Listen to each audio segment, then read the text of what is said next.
Okay, we are now ready for propaganda technique number 4, which is called glittering generalities. I want to explain it to you and then we'll look at some examples. In the propaganda technique glittering generalities, people use very vague words that have really positive kind of context. So the very positive words, that's what's glittering, and the vagueness of the phrase is what makes it a generality. The examples here: honor, glory, love of country. These words everybody feels really great about. Everybody feels like honor is a good thing. But when it comes down to the details of what a person is actually going to do for honor, that becomes a little stickier. For example, honor is this very positive thing, but when I read in the newspaper about there being a brother who's murdered his sister in an honor killing, I don't really feel the same way about that. So when I hear these vague notions, what I need to know is what are the details of what the person really plans to do in the name of those very positive, wonderful words. This is an example right here. This is a poster that's asking soldiers to join a fight, and it's using the phrase "your country's call." Well, when your country's calling you, in general, you feel positive about that. You want to answer your country's call, but you need some more details. What exactly are you fighting for? Okay, here's another example. This one says, this man is your friend. He fights for freedom. Now, both friend and freedom are very positive words. Freedom is something that everybody feels great about freedom.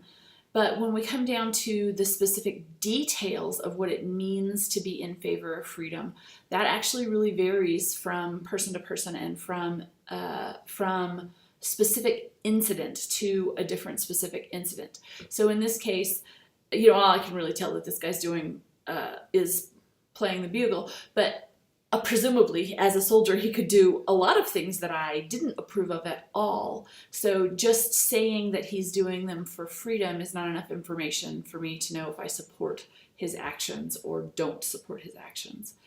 Here's another one. Again, political. Almost all the time when you're using glittering generalities, it's for political things.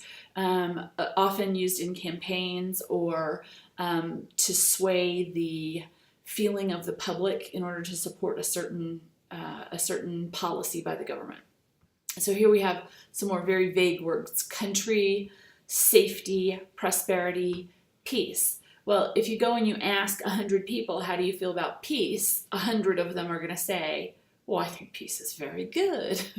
However, if you put yourself in the position of the United States in the middle of World War II, when we had been attacked by Japan and Europe was in chaos, maintaining peace was no longer our best course of action, according to millions who ended up joining World War II. So it depends very much on the specifics, and that's just what glittering generalities don't give you. They stick with generalities and don't give you specifics. So what is Donald Trump going to do exactly when he says he's going to support safety, prosperity, and peace? I don't know. I need more information. Here's another example, an actual political campaign. So people who believe that abortion should be illegal like to brand themselves as pro-life. Well, we're all pro-life, right? If we're not pro-life, that means we're going to commit suicide. So being pro-life doesn't tell me much about abortion or the legality of abortion.